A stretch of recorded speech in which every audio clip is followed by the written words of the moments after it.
this time, I'll have the City Clerk, Beth Davis, to please call the roll.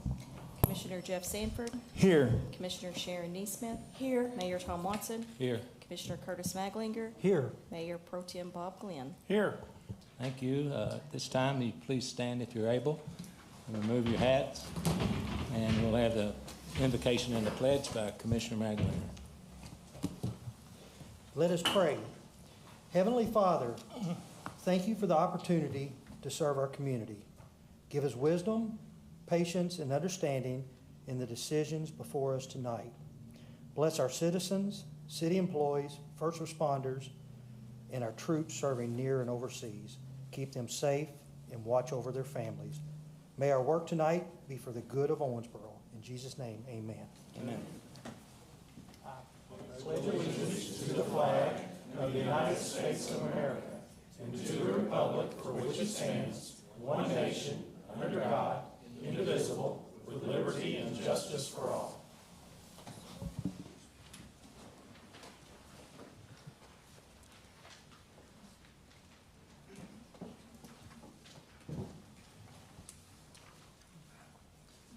Next item on the agenda is Powering Owensboro, Exploring Power Supply and Generation Opportunities.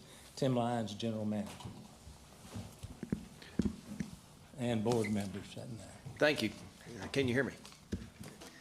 Tim Lyons, General Manager, Owensboro Municipal Utilities. We appreciate you giving me the opportunity to come down and give you an update on Owensboro Municipal Utilities. I was down here this time last year.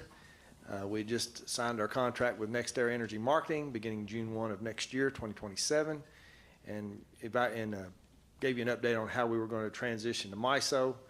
I just want to let you know that everything is on schedule, and we anticipate that transition on March 1 of 2027 next year. Likewise, we like to come down and provide you updates when anything that comes up that we feel is important for the commission. Before I get into to discuss our power supply, I would like to kind of reflect back on OMU. We've been in the business for 126 years. Of that time, we have supplied power to this community for about 120 of it. As you know, we went out of the power business back in 2020, or the generation business. Just to give you an update, in December 31st in 1900, it was the first time electricity flowed from our new city-owned electric system at 4:25 in the afternoon.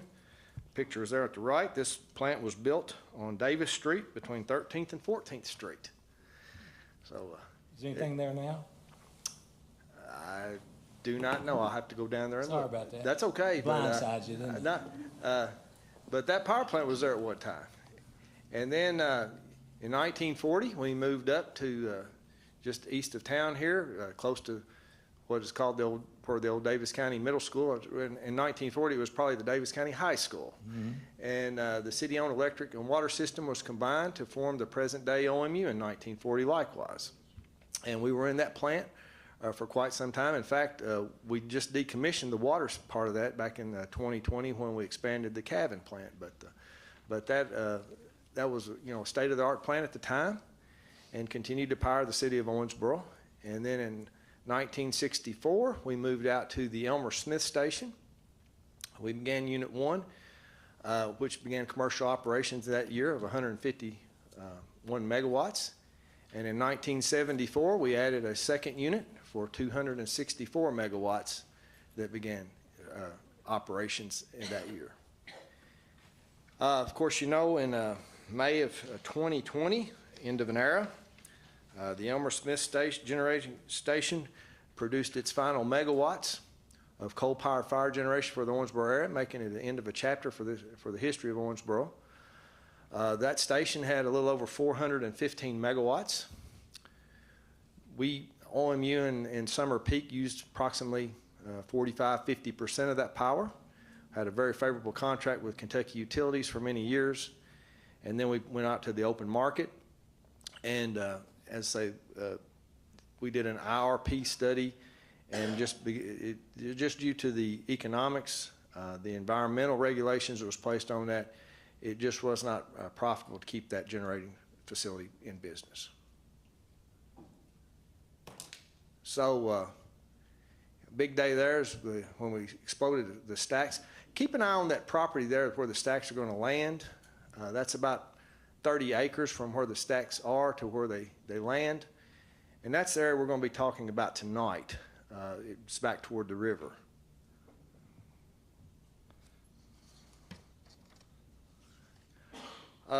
Following the retirement of Elmer Smith Station, OMU completed all the EPA requirements. We brought in a third-party vendor to evaluate the property, to clean up the site. And we continue to monitor the groundwater at the site of the decommissioning ash ponds, but we are repurposing them for water treatment sludge. And that's really the only monitoring we're required to do because everything else has been cleaned up to the EPA requirements. In 2022, upon the closing of the plant, OMU performed an integrated resource plan to prepare for future resource needs. Of course, I mentioned we entered in that contract with NextEra. That was one of the results through the RFP and bidding process and moving to MISO. But through that process, OMU also evaluated construction of a new natural gas-fired generating resource at the former Elmer Smith Station site. Unfortunately, the IRP results indicated that a self-build generation facility for approximately 150 megawatts, which would be a good majority of the OMU capacity and load, was not cost-effective due to the economies of scale. When you look at a power plant, there's a certain amount of cost you're going to have to put into the infrastructure no matter what size, and just the price per megawatt just seemed to be too high compared at the time. We've seen inflationary numbers that have really hit this industry much more so than we have other industries, and I'll get into that in just a moment.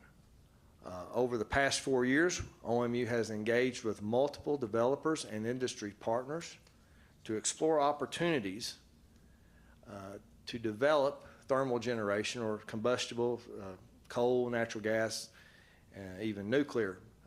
It seems like, though, right now natural gas is the most prevalent way to go. I am pleased to announce today that we have officially received a generator interconnection application from Green River East Genco LLC for a natural gas-fired generation plant for approximately 545 megawatts. The OMU Commission approved an option to lease earlier this year with Green River East Genco LLC on the Elmer Smith Station property for approximately 30 acres. This option will allow them to complete the appropriate studies, surveys, and to consider the property to move this project forward. Today, OMU approved a contract with GDS and Associates, or our commission did, to perform the generator interconnect study on OMU's behalf. These studies are quite detailed, take a considerable amount of time. They have to follow all the Federal Energy Regulatory Commission and North American Electric Reliability Corporation requirements and standards. So essentially they're taking this generator, they'll look at it, evaluate it being placed on the system. They'll go through a significant amount of contingency analysis, lines being out, generators on, generators off, and to determine what they would perform as a system impact study to determine if there's any impacts to the bulk electric system, not only for OMU, but any connected or affected system, and it could be numerous companies that we will have to be involved with depending on the results of this study. This study is expected to take a minimum of 6 months. It will evaluate all the options, and one of the things that once we identify if there's any upgrades to the system, those upgrades will be borne by the developer or the customer. This will not be any burden upon the OMU ratepayer. I think too that our commission, when they chose to demolish the plant, decommission it, the goal has always been to try to find, or it is clear that we've always wanted to go back and install generation or develop generation for this property. And the 30 acres that we have there is very appropriate for this type of development. The main things, though, is, as we move forward, some of the things we're going to consider, or we hope, the results of the system impact study and the facility study bring about, or the feasibility analysis would indicate that this is a project to be that we can move forward with.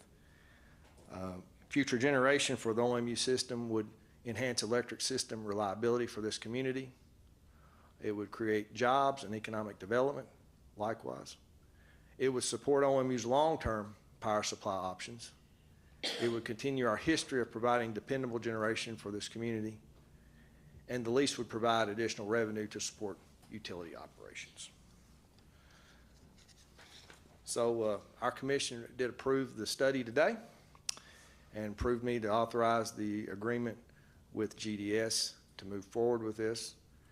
And as this progresses, we will keep you updated, but don't expect to hear anything from us for about 6 months or greater. We do believe this is very beneficial as we begin our move into MISO.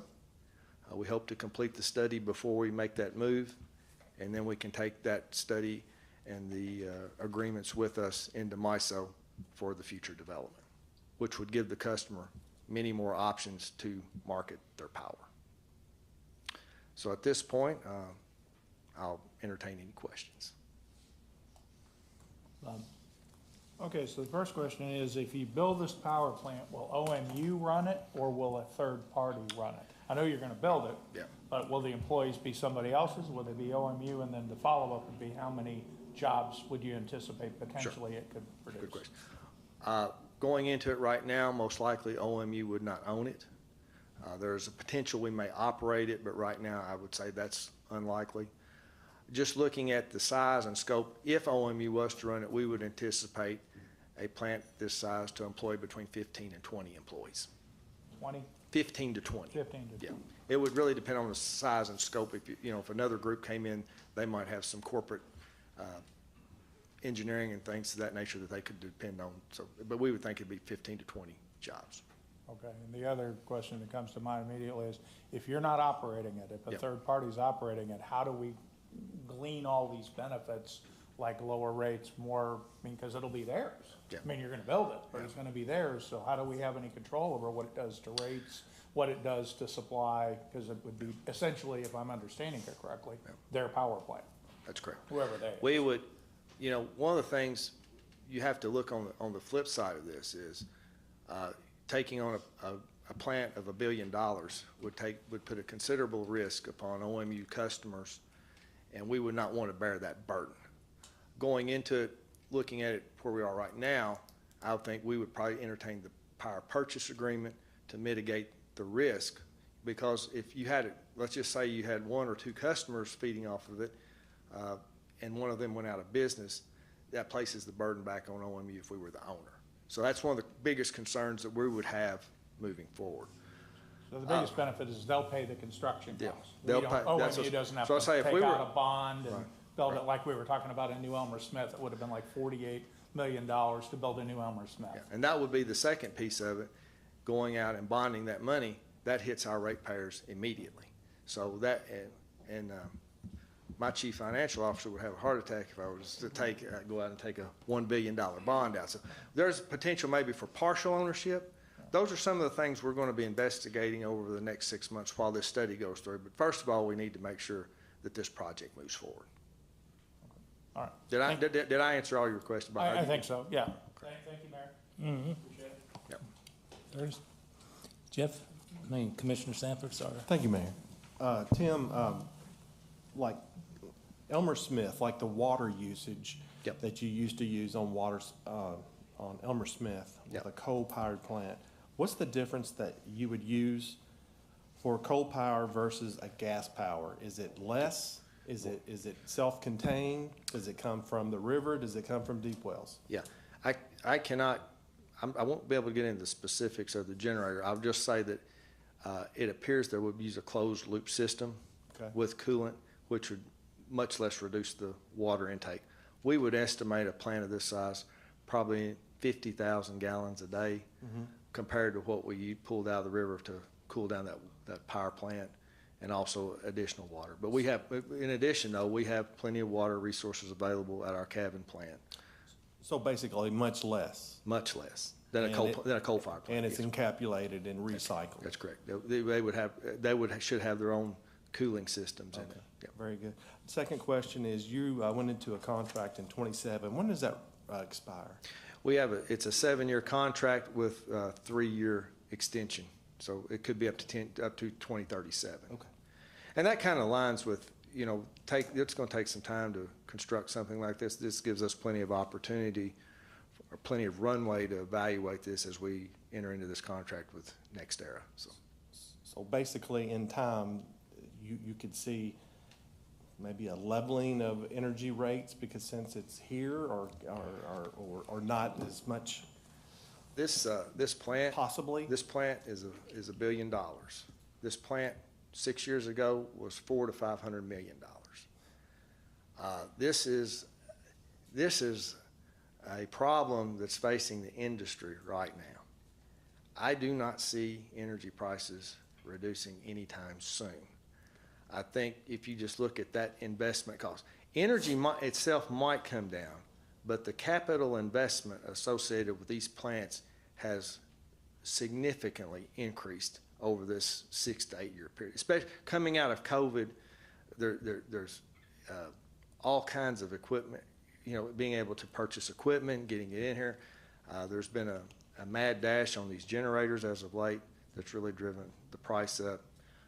Natural gas pipeline, that has increased. So all across the board, I think that it would be fair to say that I don't see any energy prices coming down. I think the best thing is to mitigate them and to, have them reasonably increase over time. So slow the rate of increase. Basically yeah. with brand new, Right. state-of-the-art equipment. That's correct. Okay. That's, thank you, Mayor. You're welcome. Anybody else? Thanks, sir. You're going to introduce you. Thank you. Want to Thank you introduce for your you? service, and we appreciate you appointing these fine individuals to our commission. They do a great job for us. Okay. Next item on the agenda, 4B, e-bikes, scooters, and mopeds. Sergeant Derek Griffin, OPD. What do you say, Sarge? Good afternoon, everybody. How are you? Good. Good. So, like you said, I'm Sergeant Griffith, Owensboro Police Department. I'm with the traffic unit. I just wanted to come down here, talk a little bit about one of the issues that we're really seeing on the roadways right now with these e-bikes, these scooters, these bicycles and things, and kind of where the problem that we have as law enforcement comes in. To start with that, the first thing that we need to know is what the law defines as a bicycle. So when we look at this, the one thing, I kind of bolded it out here, the one thing that we really hit on, it's primarily powered by humans, right? That is in the definition. So propelled primarily by human power, which a person rides, sits on. That doesn't cover what you would see here with an electric bicycle. Now, these can be dropped into two categories. Now, one of them being pedal assisted, meaning that the individual that is riding on this bicycle has the ability to pedal it, but it is assisted by an electronic motor that is on this vehicle to allow it to propel itself forward, rough terrains, long distance endurance riding, things like that. Where we start seeing the problem is when you drop down, the second classification here is throttle powered. These are not powered by humans, therefore by the legal definition would not be considered a bicycle. It is considered an e-bike that is throttle powered. Currently, the pedal assisted could fall under that same classification that we see for the bicycle, right? We do have a primary power driven by that person. But with, again, that fully throttle powered, we run into the issue with where our definitions are for KRS under city ordinance and things. Where does that classification draw the line? So with having scooters also now in the mix, we see there are a vast amount of scooters on the road. The kick scooters, which is what you would kind of see traditionally, little kids riding around on. You stand on them, you use your foot, you kick on them, you take off down the sidewalk or whatever. Your electric scooters, they're entirely battery powered for the most part. You just stand on it, push a little throttle, whether it's similar to a four-wheeler with a thumb throttle or a twist throttle like a motorcycle. Some of those are capable of getting up 20, 25, 30 miles an hour, and you can buy them at pretty much any store that you go to in the city of Owensboro.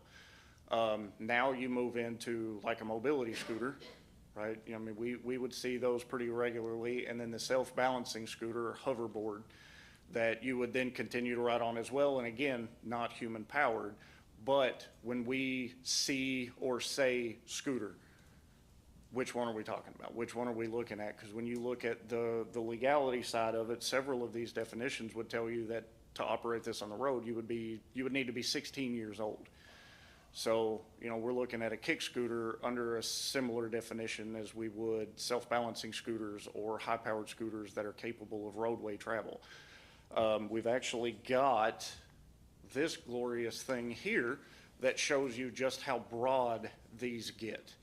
So looking at mopeds, looking at scooters, and looking at motorcycles, some of the things that you'll see in here, the definitions specifically cover gasoline, right? 50cc engine.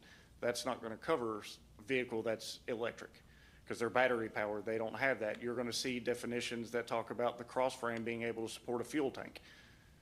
An electronic scooter is not going to have that, or an electronic moped or dirt bike is not going to have that same cross frame. They don't need it. They're not supporting a fuel tank. And then you look at just this company here, this VO, the broad line of equipment that they sell. So they've got bicycles, they've got stand-on scooters that are for long distance with these endurance, other stand-on scooters that are a little bit lower speed, commerce bikes. You see those a lot in bigger cities. We don't see a whole lot of them here. Than the bicycles and so on. So we're starting to see more and more and more of these vehicles currently riding around on the streets, riding around on the sidewalks, through parking lots and everything else throughout the city.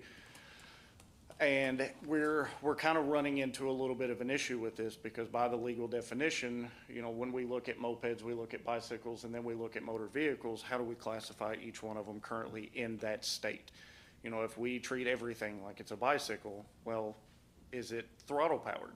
Because now, would that be a scooter? Would that be a motor vehicle? Where do we stand on this? You know, are we going to tell somebody that's riding a kick scooter the same thing we're going to tell somebody that's riding a moped or something of that size, or an electronic bicycle or something of that sort? For this one, we did use a couple of state laws to pull this one back. KRS 189.390 and 189.010 to get us some of the definitions that we would use here. But as we seen from the previous slide, there are several of these that could fit in various different categories. We don't have one specifically designated for the type of vehicles that we see. Now, that moves to this. So the three classes, I apologize, the three classes of e-bikes, now this is a federal standard. 36 states have adopted a standard classification system such as this, and we've actually seen some cities across Kentucky that have adopted this into their ordinance while Kentucky has not yet adopted this policy. That then moves each one of these electronic vehicles. It gives us a little bit more of a broad spectrum to emphasize what we need to. So, you know, looking here, 20 miles an hour for a class 1. Now it provides assistance only when the rider is pedaling. So it kind of takes that human power and puts it under a slightly different definition. But now it gives us a speed. We're looking at 20 miles an hour. Moving to class 2, it's equipped with a motor, but it may be used exclusively to propel that bicycle or that vehicle, whatever it is. And the human is not now capable of providing assistance to that vehicle up to, again, the speed of 20 miles an hour. Moving to class 3, it has a motor. It provides assistance only when the rider is pedaling, and it ceases to provide assistance when this vehicle reaches 28 miles per hour. So having a classification system such as this would kind of, again, put us in a position where we can start itemizing these vehicles that we're seeing and not treating them as if they're just a bicycle. Like I said, 36 other states we see here. These are the states that, as of me creating this PowerPoint, that have adopted this classification system as far as the state level. I just wanted to put this out there. Washington DC is also on here as well, that they have adopted this standard into their local legislation for that state. So I pulled some of what we have currently in the city ordinances for what we see with bicycle traffic. Looking at this, we see on section 25-168, every person riding a bicycle on a roadway shall be granted all the rights, shall be subject to all of the duties applicable to the driver of a vehicle except otherwise provided by statute of ordinance. So what this is going to give them, and it does go on to specify, but it puts the individual that's on a bicycle responsible for following traffic laws, riding within 5 feet of the edge of the curb, not weaving in and out of traffic, not running over people on the sidewalk and things like that. So being able to break it down similar to how we have with a bicycle with all of these other vehicles, creating that classification system or something similar that would fit the community would kind of help us engage and enforce the situations that we're seeing without, hopefully, there being more and more risk to, you know, the kids or adults that are riding these vehicles on the road. Yeah, like I said, there at 169, you see any person operating a bicycle shall obey the instructions of official traffic control signals, signs, other control devices applicable to vehicles unless otherwise directed by a police officer who, you know, may be directing traffic or something of the sort to get them through. So it kind of puts them back in that position to follow everything that they see. You know, we're stopping at stop signs, we're yielding to oncoming traffic, we're not just making a left turn straight onto a sidewalk right in front of a car, things like that. This is one of the exclusions that I wanted to put on here. Any person 12 years of age or younger may ride on the sidewalk or bicycle path where provided. Under all circumstances, the rider shall yield the right of way to pedestrians using the sidewalk. This is one of those situations where we're also seeing children that are riding some of these relatively quick scooters on sidewalks in neighborhoods. People are walking their dogs, people are just out for walks, doing whatever it is that they're doing, and we see some of these vehicles just come through there that are, again, we seen earlier, capable of upwards of 28, 30 miles an hour. So we see a little bit of a risk to the public when it comes to situations like that. Owensboro City Ordinance and KAR, the Kentucky Administrative Regulation, KRS, the Kentucky Revised Statute, all follow similar standards when it comes to the bicycle laws and its relation to operation on the roadway. So we're pretty on standard for what the state law says. Hey, this is what you can do with a bicycle, this is what you cannot do, and so on and so forth. However, looking at it from our perspective, it would be nice to have that extra little bit to say, hey, you know, now we can enforce this exact same thing. If you are riding one of these high-powered scooters or low-speed scooters, you will be required to follow the traffic laws. We put on a little bit, you know, here with the parks. The Greenbelt Park does not allow motorized vehicles on the trails. That is one of the things that is posted on their website. You know, then we start entering into where we get that definition of motor vehicle from, and does this classify, and does it qualify that exact same standard that we would see? Because again, some of these are considered bicycles by the current definition. They are primarily human powered. They are just electronically assisted and capable of going greater speeds. Looking at Smothers Park, not permitted to operate motorized vehicles in undesignated areas, and it is not permitted to operate bicycles, scooters, or skateboards within the park.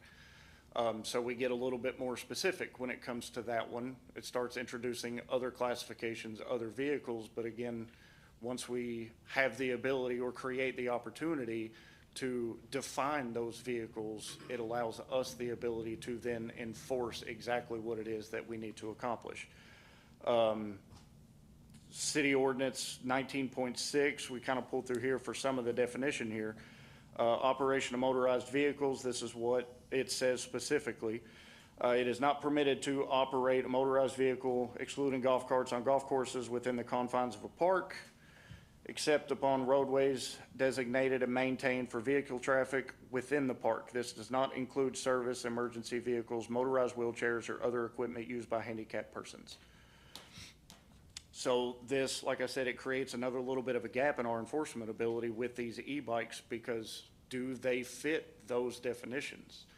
Do they fit that same quantifying number that we have for bicycles or a motor vehicle or a scooter?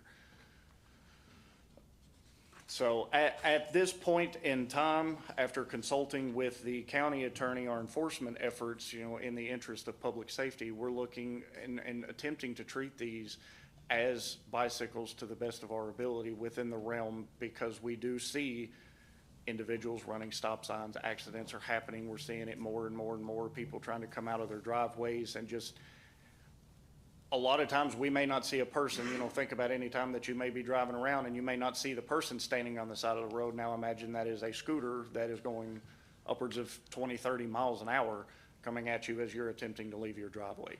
So for the public safety side of it, we are attempting to complete the enforcement the best that we possibly can and educate those that we come across of, for your safety and everybody else's safety, these are the directions that we would probably recommend. But my hope is to bring this to light, bring this attention out there, in the hopes that we may be able to come up with some type of opportunity, whether as a city or petitioning with the state, to create a classification system that would help law enforcement in our area kind of keep everybody a little bit safer. Does anybody have any questions for me? It seems going to be very difficult to enforce this. I don't, for driving around 12 hours in a car and all of a sudden you got, one of these things show up. I mean, it's going to be difficult, isn't it? The potential for difficulty is there, yes, sir. But similar to motor vehicles, when we come across it, it gives us the ability to then say or attempt, do whatever it is that we can. Like right now, currently, the vast majority, I can't give you an exact statistic. I've been working on that for a couple of weeks. But at this time, the vast majority of things that we're seeing are in residential neighborhoods. So, as long as while we're out patrolling and we see it, it gives us an opportunity, like I said, to educate them to the best of our ability. But you would be correct, it would be a little bit more difficult and would require a little bit more attention to things like that, making sure that we're paying attention to what's coming across, what we're seeing out there in the public, and trying to address it the best that we possibly can. Is there an age limit on these scooters? I mean, can you be 12 and be on one? So it depends, because our current classification system, the only one that you see would be the ones on scooters, riding them on the roadway. But that definition is really limited, but it does require them to be at the age of 16 to ride them in the roadway, and again states that they have to follow the traffic laws.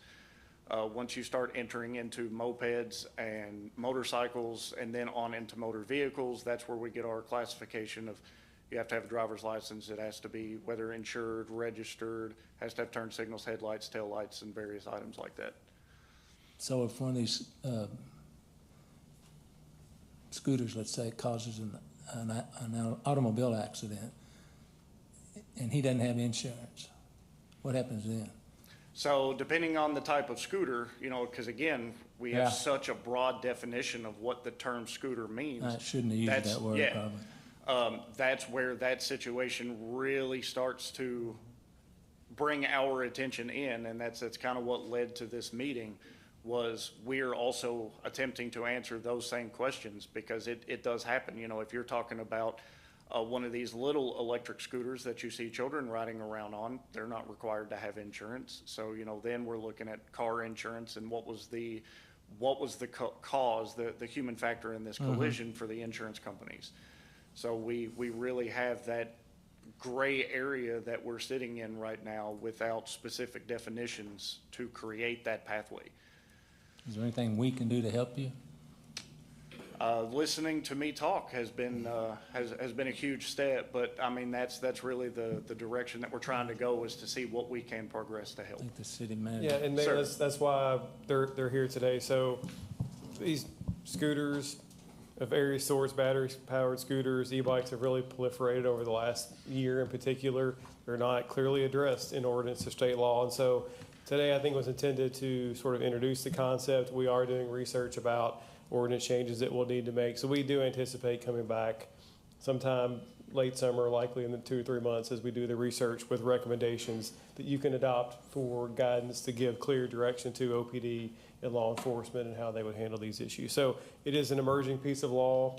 It's classifications. You said in your example, it's kind of hard to classify. A scooter can mean 3 or 4 different things at least. And so, those distinctions are not really broken out in law at this point, but we need to make some changes to that going forward. Someone's had to deal with people injured on those things, I can tell you. It's a mess sometimes. Yes, sir, it is. Well, thank you very much, Sergeant. Yep. Anybody else? Okay. Just wanted to, since I work downtown a lot, it's very prolific to see 13, 14-year-olds on the little scooter that normally you'd be pushing with your foot, but instead they've got the throttle, and they're going it seems very fast to be on a sidewalk. Yes, ma'am. Are they not supposed, I was listening to everything you said, but I was trying to classify mine. So is that legal that they can be on a sidewalk? And again, that's the issue, That's is the issue, it's not okay. clarified. When we look at our ordinances, it'll say, with a bicycle, you can be under the age of 12 and ride it on a sidewalk. That's it. Okay. So when it comes to these various different scooters, throttle-powered equipment systems like the bicycles, there just is not a clear standard that has been set for us to then enforce. So we have the opportunity to do so. Yes, ma'am. Thank you. Yes. Commissioner Glenn. So the question I have is, if I own a motorcycle, I need insurance, right? Sir. So would it be possible, I'm kind of looking at Nate here, is it possible in the ordinance to say that if you buy one of these for your child, they meet the age, they're 17, whatever, that they have to have insurance on it? Is there any reason we couldn't require that in our potential municipal ordinance? Those are the things that we'll look at. I don't know offhand the requirements of that. I'd encourage it. I don't see, it addresses the mayor's concern if you have an accident and they've caused it. The other question is, I'm on the green belt fairly frequently, and I don't know how you would enforce it on the green belt. I mean, can you all even, get there? I mean, if something happens? There are access points along the green belt, the bollards that we could move out of the way to access them, whether we need to with an emergency vehicle or something of the sort. Yes, sir. But if you get some odd, 911 call, so-and-so's, you're not gonna be able to get there quick enough probably, right? Depending on where it's at and where the closest access points to it would be, but it has happened where the faster option is for the officer to walk it, or from whatever the closest point to that situation they could get to then exit their vehicle and proceed on foot to the location that they need to be in. All right, well, thank you, and thank you, Mayor. Jeff? Thank you, Mayor. Just one last question or statement. So I see a lot of kids with multiple kids on one scooter or whatever. Is that not addressed either? No, sir. Because it seems extremely dangerous having Correct. two young kids. And Yes. someone's going to get, I'm sure they've already been hurt, but, I guess. Unfortunately, the National Highway Traffic Safety, again, I would love to have been able to get you all specific statistics. It's just we're still working on that. This is such a new problem to be at the scale that it is. But the National Highway Traffic Safety and Kentucky office have both told me that they have seen a rise in collisions involving or just injury in general from them tipping over, falling, failing to follow the weight restrictions of whatever vehicle that they're on with the increase in use of these vehicles. I appreciate your sir. presentation. Very good. Well, with your guidance, we'll get something done. Thank you all so much. Thank you, Sergeant. Next item on the agenda is item 4C, All-American 4th of July update. Tim Ross, Public Events Director. Good afternoon, Mayor, Commission. Just wanted to give an update. July 4 holiday is right around the corner, and we've been working on this year's activities since last July 4th in recognition of America 250. We wanted to do something a little bit bigger than we would normally do. Obviously, we have a great celebration that we normally do on the riverfront and throughout the communities, but in recognition of 250, we wanted to do something a little bit bigger. So I wanted just to give an update. We've had a lot of information out on our social pages and on our website, other press releases about what's going to take place, but we wanted to do an update since we're just a couple weeks out. Obviously, with the holiday following Friday and Saturday, we started the conversation a year ago with Friday After 5 to partner with them in their activities that they normally do on Friday nights. So they've got food trucks and obviously some great entertainment. And what we did this year was to add a drone show to the activities on Friday night. So it's very similar. It'll be a different show, but very similar to what we did with Illuminate last year along the riverfront, straight out from the convention center on Friday night at 9:15. So they always have thousands of folks along the riverfront on Friday night anyway. And during bigger nights, they've got several thousand folks out there. So we anticipate a big crowd Friday night the 3rd. And then on Saturday the 4th would be our traditional All-American 4th of July activities, where we've got food trucks, live music along the riverfront again. And then we've got 3 locations around the community where we will be shooting fireworks again. Many people that we talk to that live in those neighborhoods love the fact that they can go outside and have their house parties with their friends and family in the neighborhood. So they enjoy those. And then obviously along the riverfront, we've got a show over the river. So this will by far be the biggest fireworks that the city's ever hosted, specifically planned for this year for America 250. With those increased activities, we've got the road closure there along Veterans Boulevard will be a little bit larger than what we typically do. So all of Veterans will be closed both Friday and Saturday in order to accommodate the different vendors and all of the folks and crowds that are going to be down there along the riverfront. So both Friday as well as Saturday, Veterans Boulevard will be closed to accommodate these events. So we're excited about it. Again, there's a quick highlight. One thing I do want to mention about those remote locations where we shoot fireworks, you cannot watch the fireworks. Don't think you're going to go to Southern Little League or go to Moreland Park and park your chairs there by the playground in the park. You can't be in that space to watch it, obviously, because of the safety area that's required for the fireworks. Our good friend Sergeant Griffith and his crew with the police department will make sure you're not in that space. But so we hope you enjoy them in the neighborhoods, but you can't be at the actual site to watch them that night. Again, 9:15 is the show for that. So we hope everybody enjoys it, and happy to answer any questions that you might have. Questions? You better All be right. good. It's 2:50.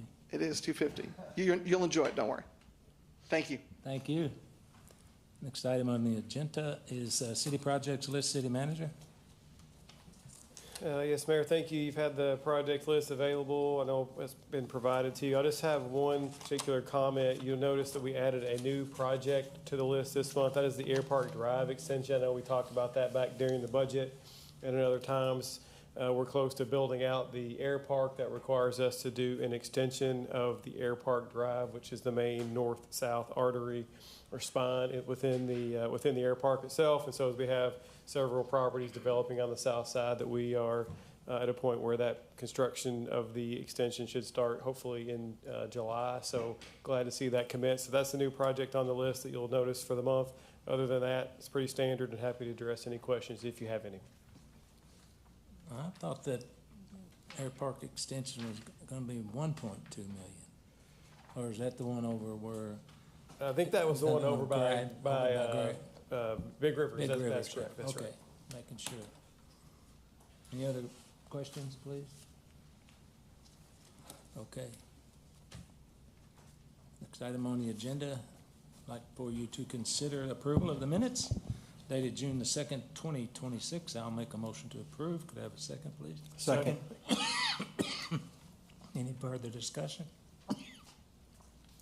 Hearing none, all in favor indicate by saying aye. Aye. Take it,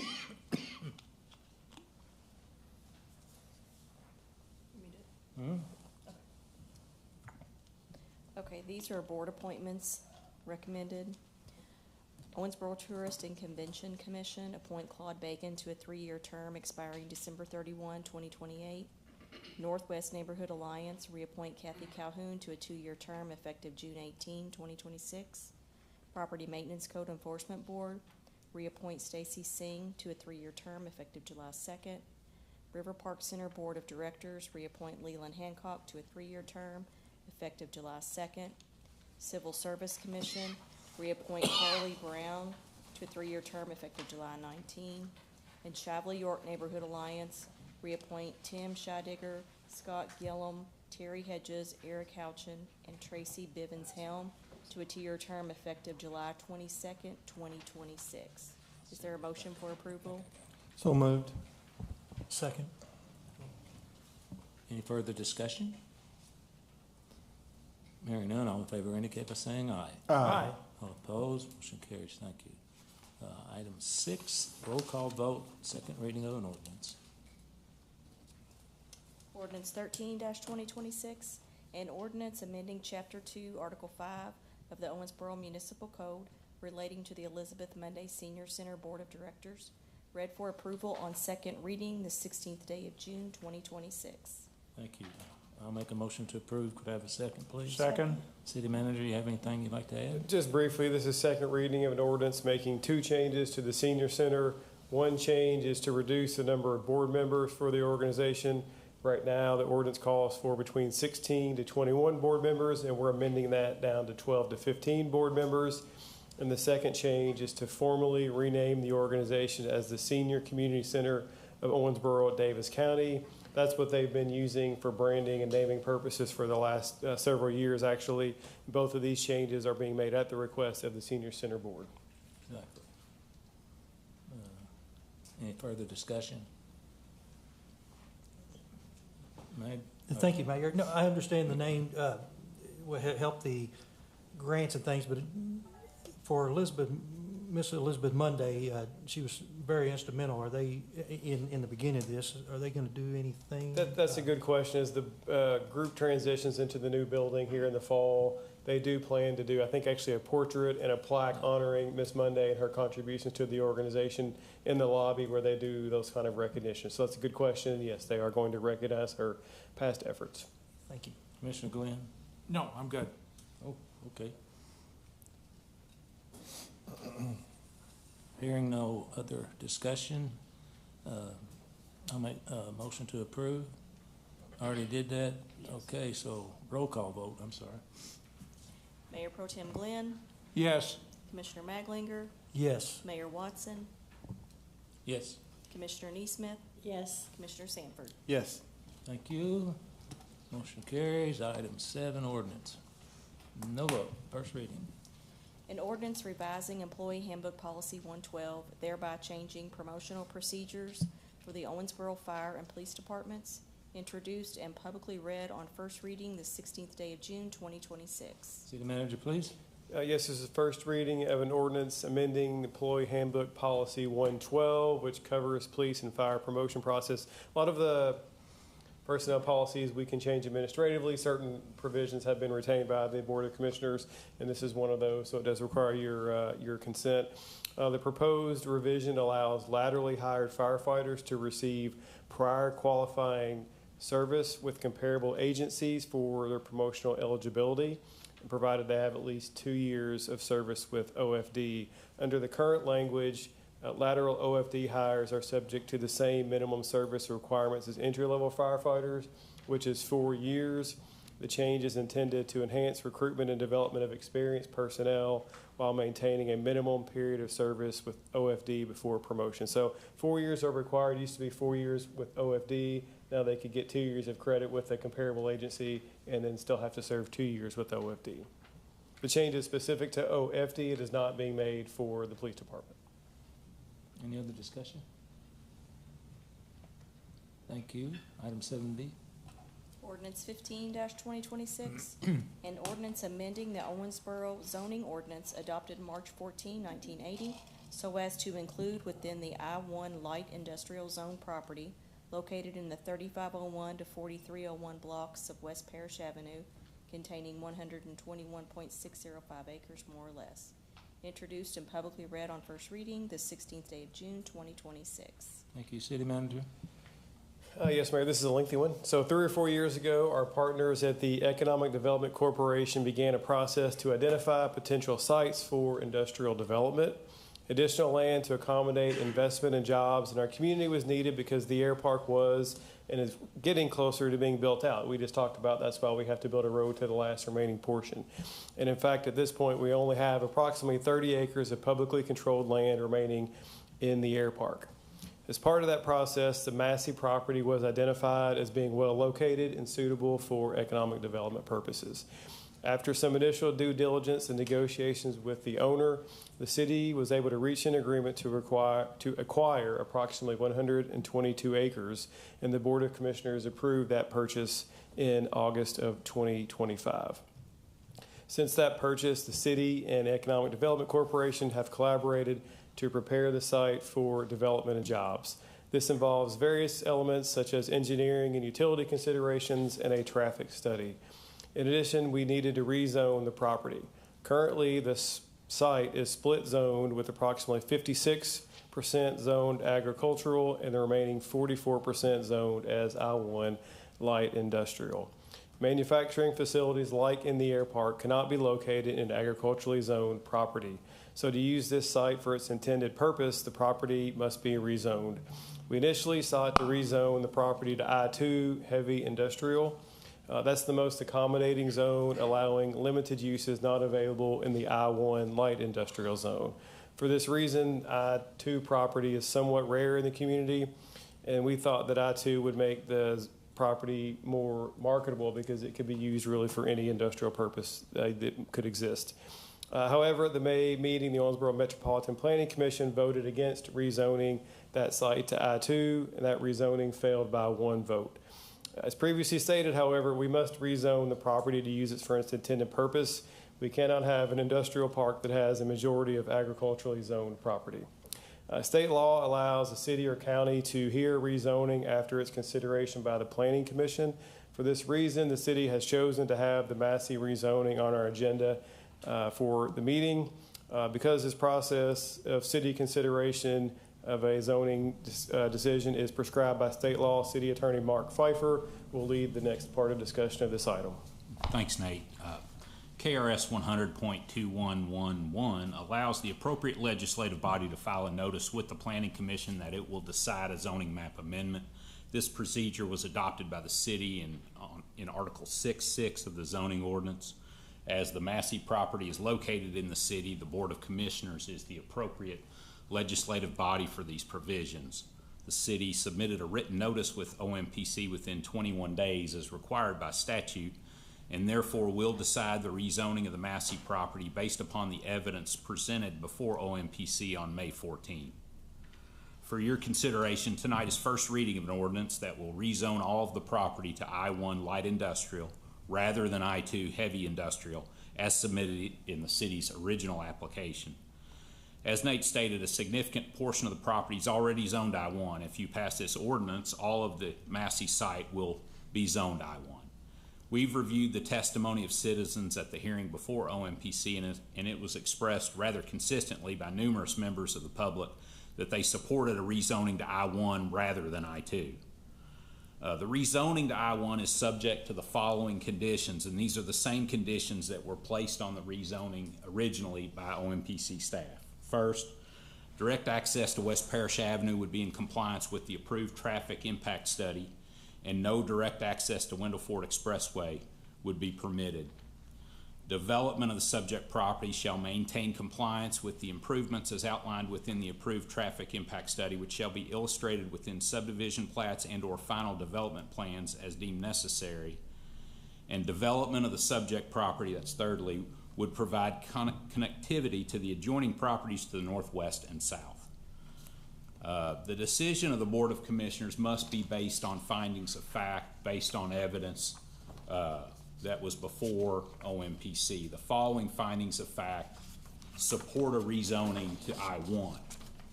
1, the proposal is in compliance with the community's adopted comprehensive plan. 2, the subject property is located in an industrial plan area where industrial uses are appropriate in limited locations, and a portion of the subject property is presently zoned I-1 light industrial. 3, the proposed industrial park conforms to the criteria for non-residential development. 4, at 121 acres in size, the subject property is large enough to ensure compliance with the criteria associated with buffers for outdoor storage yards. 5, with over 100 acres in size and located along a minor arterial roadway, that being West Parish Avenue, and served by sanitary sewers, the proposal conforms to the criteria for planned industrial parks. And 6, compliance with an approved traffic impact study ensures that the proposal should not overburden the capacity of roadways and other necessary urban services that are available within the affected area. So to overturn OMPC's recommendation that the rezoning be denied and to rezone the property to I-1, that will take a majority vote of the Board of Commissioners. Of course, this is the first reading. There's no vote tonight.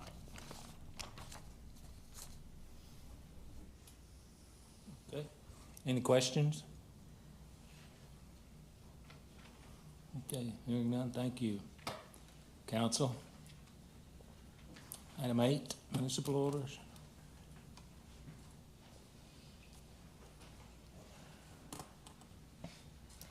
Municipal Order 19-2026, a municipal order authorizing and directing the mayor to execute an application for a fiscal year 2025 Assistance to Firefighters Grant Program through FEMA in the amount of $925,960.01, the proceeds of which will be utilized by the City of Owensboro to purchase 100 portable radios. A 10% match of up to $92,596 is required by the city. Publicly read for approval on the 16th day of June, 2026. Thank you. I'll make a motion to approve this. Could I have a second, please? Second. Thank you, City Manager. This municipal order approves a grant application for radios for the Owensboro Fire Department. The existing portable radios used by OFD have reached the end of their useful lives and are no longer supported by the manufacturer. If approved, the grant will provide funds to purchase 100 portable radios, which will replace the full inventory of portable radios, excluding mobile bases and mobile radios. The grant includes a 10% match, which will be up to $92,596. The funds are available to satisfy the match if the grant is approved. Thank you. Any other discussion? Okay. This is a roll call, is it? All in favor indicate by saying aye. Aye. All opposed, motion carries. Thank you. City Manager items. First, Mayor, we have personnel appointments for the evening for probationary full-time non-civil service appointments of David Stokes, Deputy Director of Finance with the Finance Department, effective June 29th, contingent upon successful completion of all post-offer pre-employment requirements. Aaron Bullington is Grounds Manager, Horticulturist with the Grounds Department, effective July 13th. And then for regular full-time non-civil service appointments who have completed their probationary period, Allison Clark, telecommunicator with Police Department and Dispatch, effective June 24th. Eric Lee, Police Officer with the Police Department, effective June 24th. Thank you. I'll make a motion to approve. Could I have a second, please? Second. Any further discussion from the dais? Hearing none. All in favor indicate by saying aye. Aye. All opposed, motion carries. Thank you. Item 9B, City Manager comments. Just one comment this evening, Mayor, just to notify the public that we have to change our meeting schedule in July. There's a lot of vacations and travel scheduled for that month, so we had a couple of questions about meeting quorum. So we're going to have a meeting on July 14th. We would normally be scheduled to meet the 7th and the 21st. Instead, we'll have one meeting in between July 14th at 5 p.m. Okay. All right. Communication from elected officials. Commissioner Glenn? Just a few events that I attended the last week or so. I went to the Leadership Owensboro graduation. That's always exciting to see people who have now gone through a rigorous program to learn a lot about their community, and if they weren't already prepared to be leaders, they are now. The second is today several of us attended the groundbreaking for the new Highland Elementary School. That's exciting. That's a facility, the old facility was built in 1966. So this will be a modern, upgraded facility right next to Davis County Middle School. So that was exciting.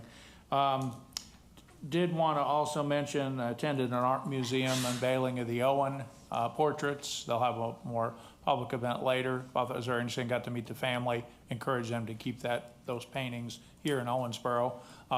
They're paintings of our original founder, Colonel Owen. And then finally, I attended Coffee with a Cop at Cahaba Java, and I just want to say that our police department does, bless you, a great job, and I think those are really worthwhile events, and so a lot of the public were there to talk and ask questions. So that's it. I think things are going well this week, and I'm looking forward to the 4th of July. Commissioner Magdalene? Thanks, Mayor. There's a lot of exciting things going on. I got to attend Porch Fest this past weekend. First of all, thanks for all the volunteers. It could not have happened without that and our amazing public works. Wow. But there were thousands and thousands and thousands of people. I was in charge of the weather. Wonderful job. Wonderful. So that was amazing. Thank you. And then, Owensboro made another national news on the positive side. Blue Bridge Boys are finalists of the Earl Scruggs Festival that's in September. I think they might find out tonight. So that's exciting on the bluegrass side, putting Owensboro on the national map again. And then Romp is next weekend or next Wednesday through Saturday. And then want to thank everybody, wish everybody a happy 4th of July and a happy 250th to our country. Thank you, Mayor. Thank you. Commissioner Neesmith. Well, I've just been working really hard. That's all I'm gonna say. The hotel has been great visits. Our tourism people are really helping. I went in at one point in time, for those of you that aren't aware, our owners are putting a Starbucks in the hotel. And we're going through what I call construction destruction. But in the meantime, we had like 115 people checking out and 141 checking in the same day that we decided to paint the lobby ceiling. So I have learned all I ever wanted to know about construction. But the exciting thing is just seeing how much people are enjoying downtown. And if you do come downtown or come down at any time before the 4th of July, we're fortunate enough to have a decorator that has done a great job in our lobby for America 250, and they make some great pictures if you want to take some pictures of you and family and stuff, and you're welcome to come in. Just don't come in when the 141 people are checking in, that's all. But thank you all. Commissioner Sanford. Just a few comments, Mayor. Thank you. I also was at the Porch Fest, and Commissioner Maglinger's right. It was excellently done. Thanks to anybody on our staff, that the police department, public works, whoever did their thing, excellent. And the thing I noticed is really cool is so many young families. I mean, you had little kids in strollers. You had being pushed around by their parents. It's great to see that in our city. Something that we didn't even put on. It's something someone else put on. We just tried to assist. I thought that was great. And lately I got to thinking about, some of our small businesses that we have here. They're pretty much the backbone to our community. And they sponsor baseball teams, bands, all kinds of stuff. So a couple of them I just wanted to mention is there's a cocktail lounge, 1885. I think they've been open for a little bit. But, let's don't complain if people close if we don't go and support these guys. And there's another one that I've been to lately, Shiloh's over in Gabe Shopping Center. He does a terrific job. His food is excellent. What a great guy. So it's places like that we need to support these guys, because they hire the 1s and 2s and 5s and 10s. And that's the most important thing we need to consider is, these guys need our support. So go out and visit these guys, and they would highly appreciate it. Thank you, Mayor. You're welcome. Counselor? You're welcome. Time's now for the open public forum. Members of the audience may address the Board of Commissioners on any matter of public concern that was not on the agenda. Comments are limited to issues within the scope and responsibility of the Commission. Commission meetings are held to conduct city business for the benefit of Owensboro citizens and taxpayers. At this time, anyone who wishes to address the City Commission, please make your way to the podium to be recognized. State your name and address for the record. Limit your remarks to 3 minutes or less. Since the item is not on the agenda, no response is required from staff or the Board of Commissioners. Okay.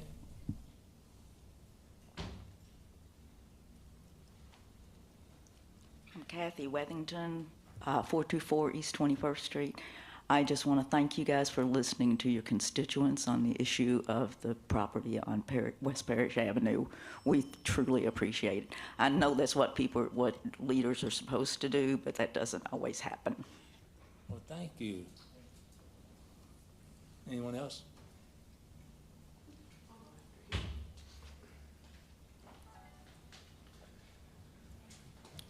Jeff Kegel, 2140 Tamarack Road.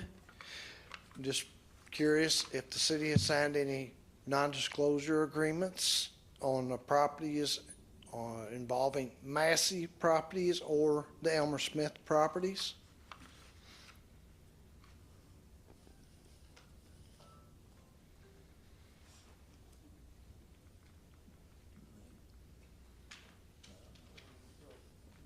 We typically don't respond to questions directly from, during this comment, as he read in the, this is really time to listen. We don't typically respond. That's a good answer. You answered my question. Yes, I'll go next. Go ahead and start the timer. Y'all are real religious with that nowadays. Okay, so I do have something I want to cover, but before we get into that, I just think it's very interesting that elected officials took some time to give what I would consider job and business promotions. So I do want to put that into the record. I personally think that's a conflict of interest and people should shy away from that. The next thing I want to mention is I really appreciate Bob Glenn giving a shout out for July 4th. For those that may not be educated, Juneteenth is actually this Friday. And so I think it's really important, especially for our people of color, that we recognize that very, very special and traditional holiday that is recognized now, not federally, but at least in this state of Kentucky. So I think it would be appropriate to say congratulations and celebrations to all of us that do celebrate that, which I do. So that was interesting, especially from a Democrat. And then the last thing I want to think and talk about, mostly for the public, since you all don't need to give a response, this is never for you all, because I already know what you all are. Let's think about critical thinking. I don't know if everyone has had the advantage to receive higher education with critical thinking, but for the public, I want you all to consider something. So this body knows that its constituents are worried about a data center, correct? Yes. The mayor has went on record multiple times saying that there won't be a data center whenever he's sitting in the chair. That's also correct. So if you know that putting a moratorium would ease your citizens' minds and hearts, then my question for the public that is convinced by their very meager actions, why wouldn't they do that? I don't know, maybe it's because they're unwilling to answer that gentleman's question. So for me and mine, I won't be fooled by these platitudes. I would like to see a moratorium, just like the county, at the city level. And if you all are truth to your words, I don't quite see why that has yet to make it on the agenda, even though there's been multiple people for weeks straight asking for that. So for those that are still kind of curious what the city may or may not do, I'd encourage you to switch your ask to having them instill a one-year moratorium, just like the county, that is fully within their capabilities. And I think it would be appropriate, especially since so many citizens clearly have a lot of anxiety around this issue, and that's the least that they could do. Thank you. Thank you. Anyone else? Cliff Carlock, 9140 State Route 405, Maceo. Now, I have a very important message, and I hope you give me longer than 3 minutes because it's going to be entertaining and educational. Elon Musk, this is about the AI data center. He has one in Memphis, Tennessee. He had to build this as a working prototype to get all the kinks and everything out and actually see as it was beneficial to have a land-based AI data center. Now, there was an article on Twitter, X, that mentions about he had an interview with Jamie Dimon, I guess that's how you pronounce it, but I'm going to read just a part of this article. In one part, he says, this is under quote, I think we can do probably somewhere around 1 terawatt per year of AI space compute from Earth, but we can do 1,000 terawatts or more from the moon. 1 terawatt, well, now this was out of the quote, I'm going to go on down. Because the moon has no atmosphere and about 1/6 of the Earth's gravity, you can use an electromagnetic accelerator. You don't need to use rockets to do AI data center in the deep space from the moon. You can literally just shoot them like a railgun type of thing. 1,000 terawatts from space is 1,000 more that we have a limit here on Earth through, I think he mentioned something about thermodynamics. So and he's already got this in the plan about producing AI data centers in space. He probably will not produce another center here on Earth. I don't know the exact plans. Now, the Macy property, which I'm sure was good for Mr. Macy because I heard he had to make a few payments recently, but it's bad for Owensboro. Now, my alternative, you may think this is ridiculous, but Elon Musk, as you know, is a trillionaire. As of today, he is $1 trillion more than the most richest billionaire on earth. $1 trillion more. He has said online that he has made more money to date than Warren Buffett has earned in his entire life. That puts me and Warren Buffett in the same boat, even though he has a way larger boat than I do. Actually, I don't have a boat. I believe anyone in Kentucky, do all the waterways we have, everyone should own a boat. So if anybody has one that wants to donate, I will gladly accept it. Now, my ideal, Mr. Watson, you said during the election, when you was elected, there was an article in the paper that said you had on your phone federal and state representatives at the touch of a button that you can get a hold of. I suggest, and I fully support this, that you should get the government officials, elected government officials or community leaders to have a contingency. Use our tax money as you do to go to any other place that you visit. Thank you, Mr. Carlock. Wait, can I finish this real quick, please? It's very important.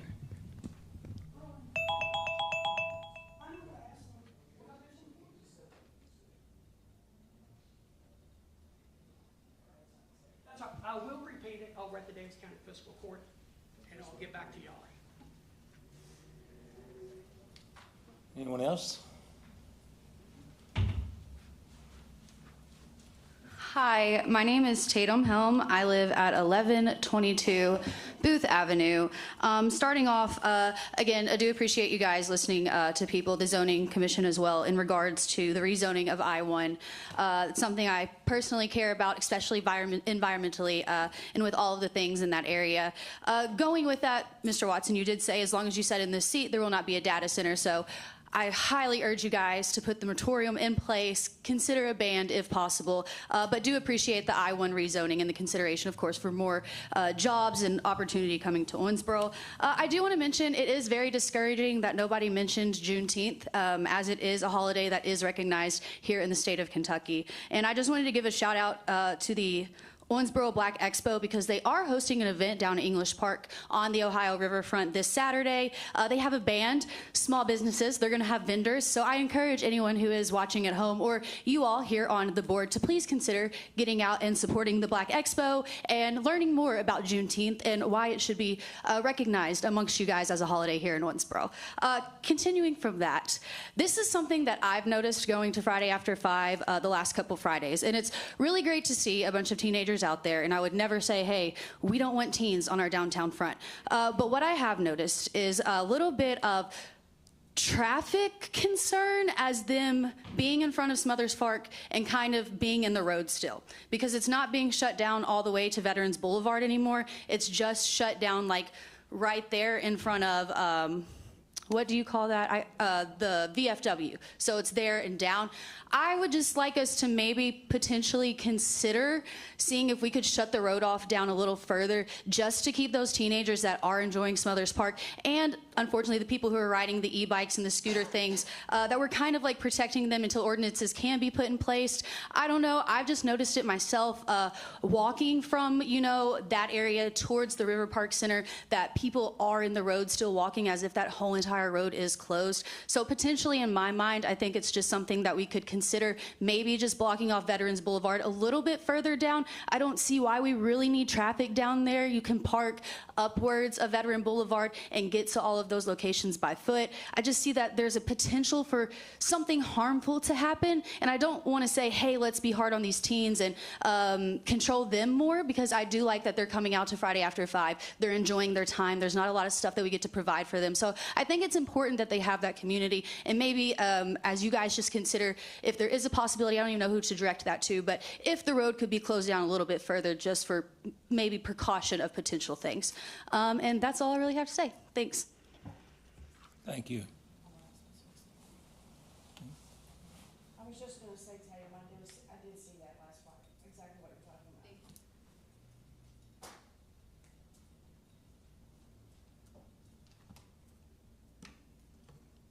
Yes, ma'am. Diana Friend, 316 Hale Avenue. You are guests Can you in get the a little house. closer to the mic, please? You are guests in the house of the people, one that was given to you, to operate the resources and the migration patterns of the people and such in this area. It was a gift for you to manage. What we see is that you're willing to take care of the desires of a few bicycle variances, many things for the police, which is appreciated, and the fire, etc.